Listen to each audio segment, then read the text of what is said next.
In this video, as I had earlier indicated, I'll be sharing with you guys the job I did when I arrived in Germany. And yeah, I remember when I arrived in Germany, I came with a German family reunion visa. And when you know that it can get very difficult to get integrated at first, especially when your visa is limiting in some ways. You're not like you're coming here with a work visa, you're not coming with a blue card or something like that. So your work is not like you will land here today and tomorrow you're at an office working. But anyway, that is a story for another day. So when I landed in Germany, I was looking forward to make those euros. I didn't come here to suffer. I was looking forward to make euros and build my life, because if you know my story, or the story I will share, when I was in Kenya and I had intentions of traveling to Germany, and I made the intentions clear to the German embassy or the German government that I want to travel because of so and so reason, they denied me that chance. I ended up waiting for 7 good years. Okay, it was like 2 months shy of 7 years. And I felt at some point that that was a lot of time wasted. But there was nothing I could do. And yeah, so when I landed here, I was looking forward to recover all the lost time. And what is best in to recover that time than to just get a job, make your euros, yeah, move on with life, catch up where you have missed. But shock unto me, because that was not how things are.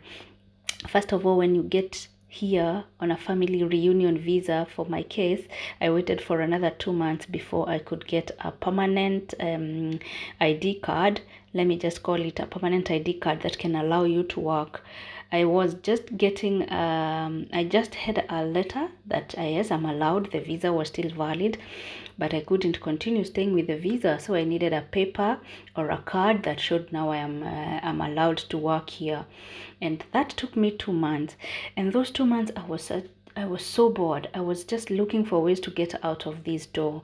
Like, I could just wake up, and it was in winter. The winter was coming to an end, though. It was in February. Actually, it was not coming to an end, but it was not that cold. So I could just look outside the door, and I just want to step out of that door. How otherwise the euros will not make themselves.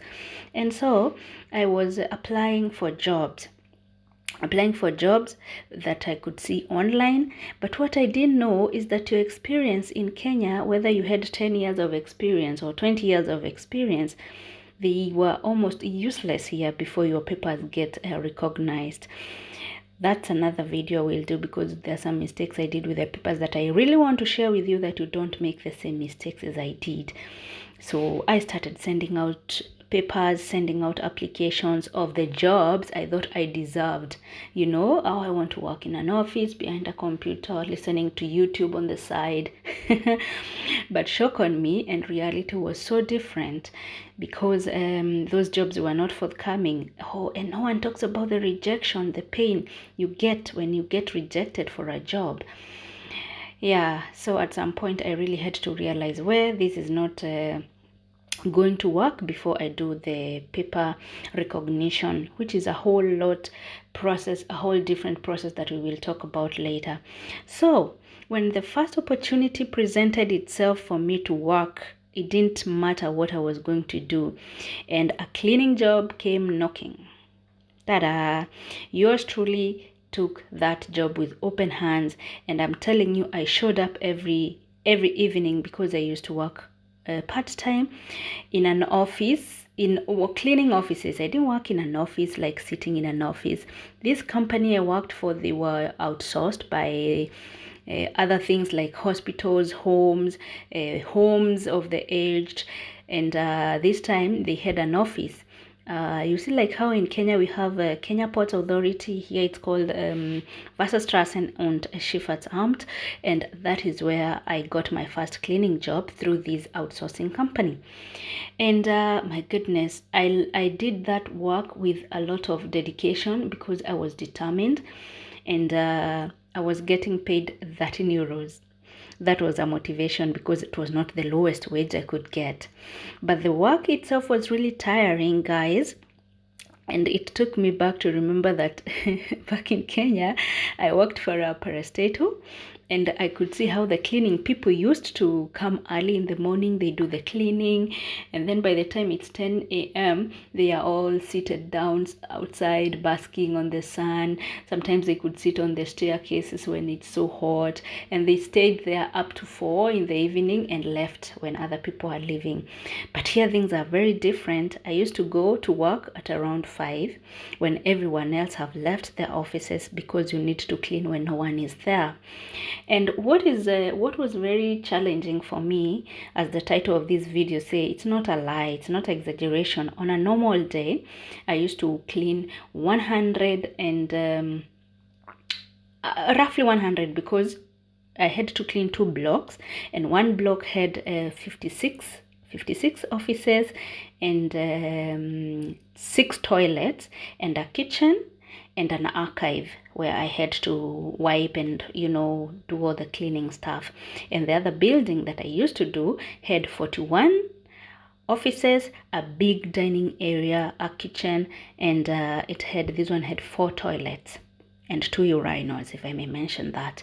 So yeah, I used to leave the house at 5, because everyone now have left their offices, and I used to go in each and every office with a big paper trash. Of course, you have a trolley where you put your washing things, you put your water, your mopper, you're just pushing it around, and it's heavy, and and you are tight on time, because cleaning 56 offices for 1.5 hours, because for both building I had 2 buildings, I had 2 hours, I think, or 2.5 hours to clean the 2 buildings.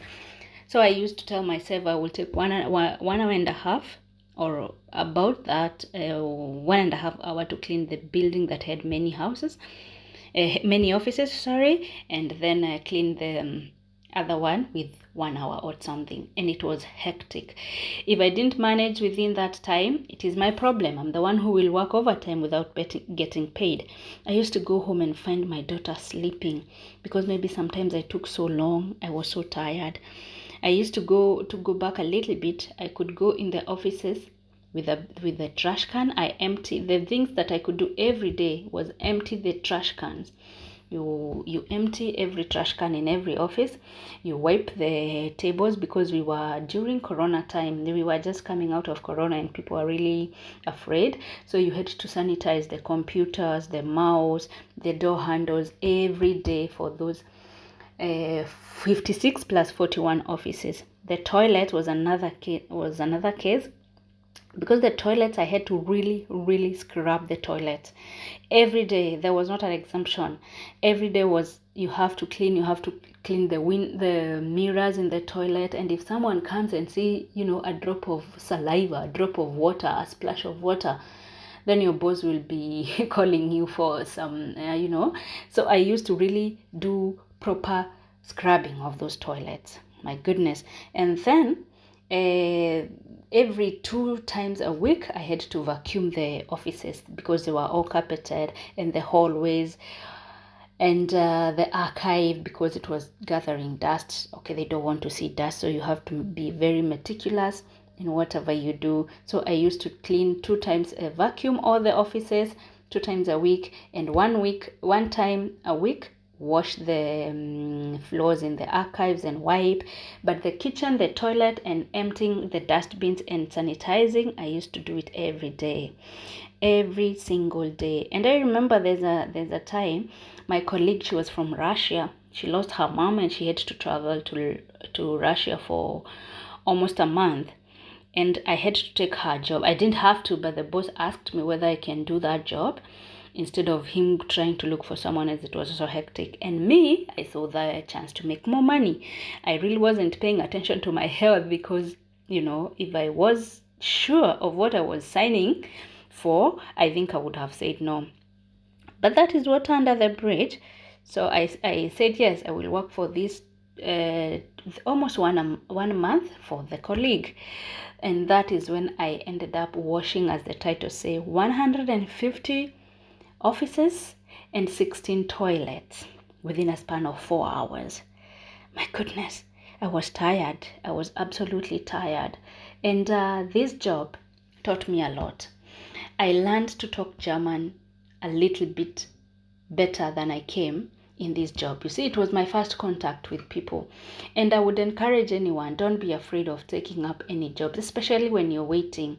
When you're already in Germany and you're waiting for something, like for your papers to go through or something, or whatever you're waiting for. Take those jobs that people sometimes look down upon, take those jobs. They will help you talk German more than anything else.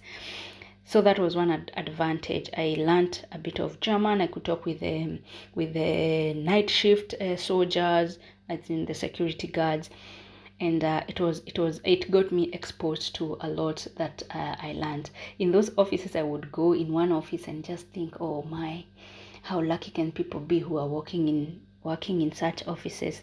And looking back, God had other plans, but that is not the story. The story for today is that this job, if you have a chance to take such jobs when you arrive in Germany, take them. They help you with the languages. Another thing, take advantage of the system. The system is offering you like these job center programs that they call you. They ask you what have you learned, what do you want to be doing when your papers have been recognized. If they propose a job for you in the meantime, just take that job. Later, when you want to leave that job, there's this misunderstanding that when you later want to leave that job, they will not allow you to. They will, because you have a reason that you maybe want to go back to school, or you want to do a Weiterbildung, or whatever you want to do. They will not say no. So they will take those jobs, either being a cashier, although that is difficult because you need a lot of talking and your German at this point is not really good. So cleaning jobs, they come in handy because you don't need to talk to anyone. You don't need to talk to anyone. You just have to do your work. So that is the news. I was doing cleaning and I showed up. I did my cleaning with an open mind. I did my cleaning knowing that this is a stepping stone, and I stopped doing that work when I got pregnant because it was difficult, it was strenuous, it was physically draining. And when I went to the doctor told me this is not work for you. It's not a work for someone in your condition, especially the first trimester. And my pregnancies have been difficult. Actually, they are playing a part in me not wanting to have more kids because I suffer. So I suffered during pregnancies. And that is how I ended my contract. Funny thing, I ended my contract when I was 4 months shy of it ending, and I had to be paid. That is the law, and we will talk about working laws in Germany as we go on.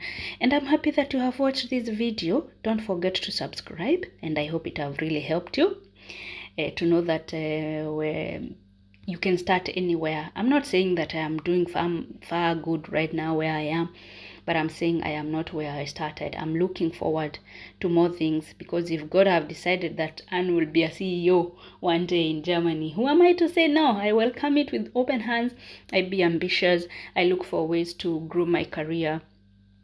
And please don't forget to subscribe to this video. Next time I will be sharing with you the jobs available in Germany and where to get these jobs, and actually if you really qualify for these jobs. There's no need of you wasting a lot of time on a job that you really want that you're not qualified, when there are other jobs that you qualify for and they give you equal opportunities.